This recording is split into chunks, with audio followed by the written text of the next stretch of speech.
Hey there, this is Dave from Brisbane, Australia. I'm going to give you a three-part video of these three double overhead cam Honda 750, 750, 1100 over three videos. Just as a walk around, I'll get each one up on the bike lift. You don't often see them up high and from below, so I want to give you a walk around and just a kind of unscripted discussion about these three beautiful classic bikes from 79 through to 83. Let's start with the CB750K 10th anniversary limited edition. So I'm just going to do an unscripted walk around here and just pull out the things I like, pull out some interesting notes for any current owners or potential future owners. The regular CB750K came out in 1979. That was the first double overhead cam 750 road bike from Honda after the single overhead cam from 69. The regular K bikes had, most markets had spokes. I think some markets might have had Comstars, but on this 10th anniversary edition, yeah, they all had these black Comstars. Only 5,000 made of these bikes in total. But I think the Comstars really go well. This bike's got beautiful, just beautiful original, it's beautiful condition all over. But the forks, really nice, nice condition. I'm running Avon Roadrunners on this bike. I tend to run Roadrunners or Battle Axe from Bridgestone. I actually prefer the Roadrunners, to be honest, but the Battle Axe a bit more easier to come by. So what have we got here? Double overhead cam. The F model from 1979, I think had painted cam covers. I think from 79, maybe even 80, but the limited edition Ks, so the limited edition and the K models, just had this polished cam covers. Interesting difference on the limited edition of these chrome engine cover bolts. The K, I believe, just had regular zinc coated covers. I've asked a few questions of various forums. What's the difference between the K engine and the F engine, both originally from 79. The thing that I've come to think is true is these had smooth studs, cylinder head studs on the K and the limited edition K. The F bikes had the stronger, or you can torque them up to a higher torque, spiral bolts. So I think the 900, 1100 and the 750F had those spiral bolts for extra strength. Otherwise, the cams are the same. The bore and stroke are square on this 750, so that's the same. The jetting was slightly different on the F compared to the K. The F had slightly leaner jetting, probably because of the 4x2 versus 4x4. I don't know if this is of the clutch basket dampers renewed. This is I might start it up shortly. Very quiet, so that's all good, but just beautiful overall condition. Even the paintwork, this is original paintwork. The limited edition only came in this one color, and this is a 9.5 out of 10 in terms of paintwork. It's really good condition paintwork. All the decals are original. The pipes that stand out, I think the signature thing on this bike will be the pipes, the seats, and the paintwork. But these pipes, I think they were the same on the 750 Custom that was in Japan, and the K had these pipes as well, with this kind of chamfering on the back end. Sankey 2043s. As any owner would know of the Fs and the Ks, this is a weak spot in here. Tends to rust in here as well. These are in really outstanding condition. There's the slight beginnings of some some chrome flake in here. I tend to put in there some WD-40 or some ACF 50 just to keep it under control. but I think that's just a drain plug there. That should be open. Don't let that get blocked up. As you can see, these pipes don't have a balancer in the middle. That came along later on, not on the Ks. What else? Drum brake on the back. Put new shoes in here, so lots of adjustment left. Those are original shocks. Anyone will tell you that they don't perform fantastically, but if you want to ride this super fast, get some different shocks. But for the sort of riding I do, those shocks they look perfect, and they're reasonably good handling. The regular 750K had most markets had an integrated tail light unit. This sort of went backwards and had a more retro style, more like the original single overhead cam bikes with this separation here, but it suits the bike well. A lot of controversy, in inverted commas, online around, is this a K, 750K, or is this a 750L? Interestingly, Honda themselves had 750L on some of the decals. This one and the emission control decal, 750L on there. So yeah, I think that, if nothing else, that causes question marks. What else can I point out? The F, as we know, had a different air filter, certainly cover and just profile. The F covers don't come down like they cut across here, so you can get to the air filter more easily.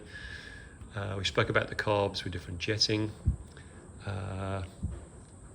See these chrome bolts here. I don't know if this is original petcock or not. I've never seen a 750K limited edition up close, so I don't, well, apart from this one. I'm guessing it is, but I can't swear to that. So just great overall condition, no oil leaks, original leads I think on the top here. Calipers are interesting. That's probably upside down, that is, but you can see a 78 symbol on that little rubber thing there. These are from 79, I think somewhere on here it's 79 marked up. There's a strong argument to say I should change these to steel lines, or certainly more modern lines. I could hear that argument for sure. If I was riding anywhere near fast, I'd do that, but I love the look of these originals. Actually, on my 1100F, I've had some reproduction, original looking brake lines produced. They look very, very original, but they're not. So you get the benefit of modern hoses, but they look the same, look very similar. These calipers have not been painted, which is, in my mind, very good. These are original single piston calipers. The later bikes from, I'm going to say 82, had the twin pistons, but these are single pistons. Again, the Comstars are in just great condition. That's probably it for a walk around. Double horns on the fronts. Chrome is the order of the day on this bike. So I'll pull it down off the stand, or drop it down off the lift rather. Look at the seat, look at the tank, and we'll do a startup.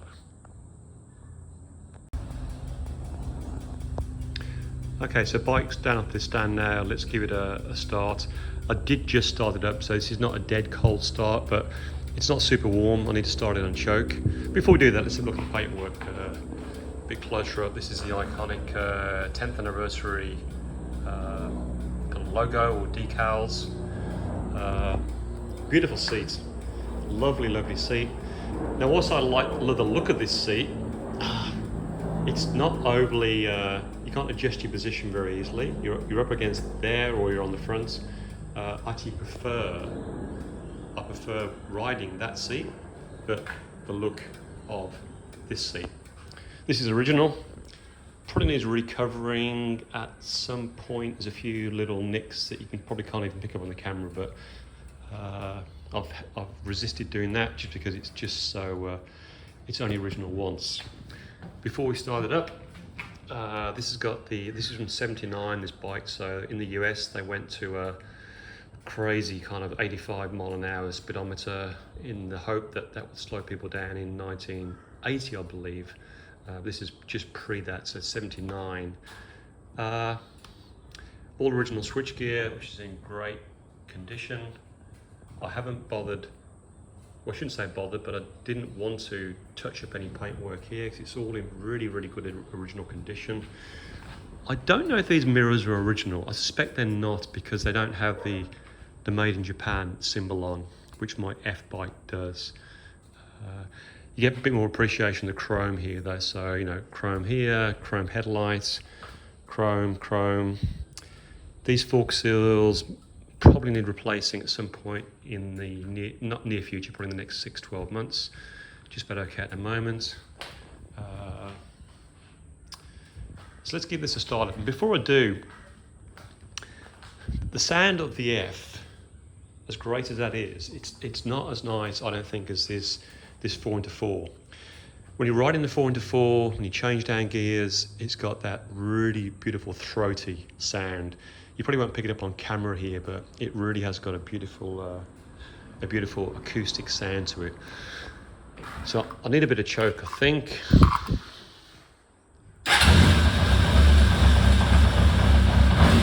Yeah, she's good just with a little bit of choke.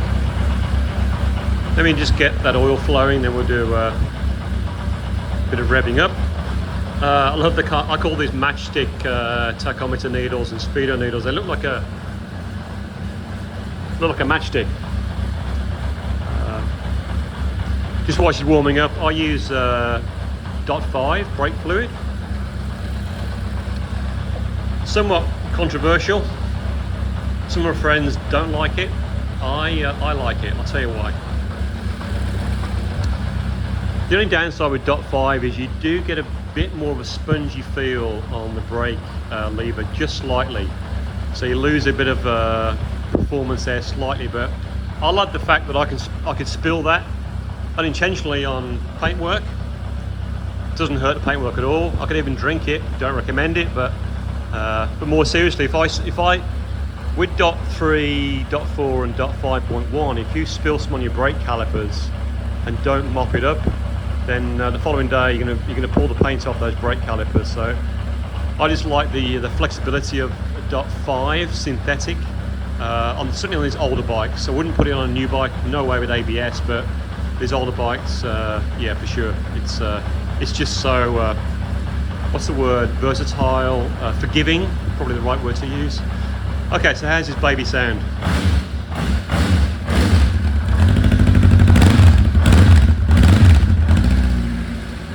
Sounds quite nice, right?